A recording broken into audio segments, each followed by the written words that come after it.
Good afternoon everyone and respected people of my community.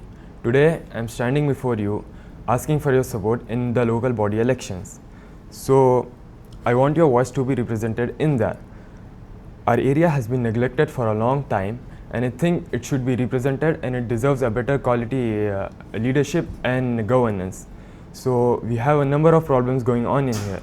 So there might be problems with our infrastructure, we have poor roads, we have lack of water and the alarming rate of youth who are unemployed.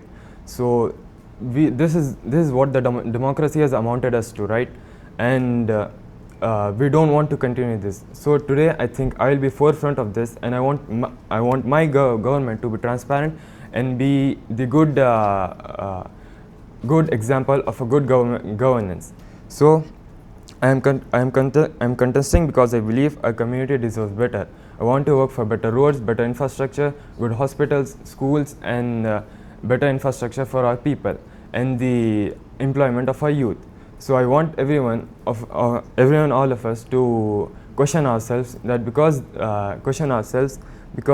we have seen the what has happened to India, what has happened to our neighboring streets and everything, and our complaints has been neglected for a long time, and I want our people's complaints to be delivered very fast. So I think I will be better at this and I can deliver to you at a good rate.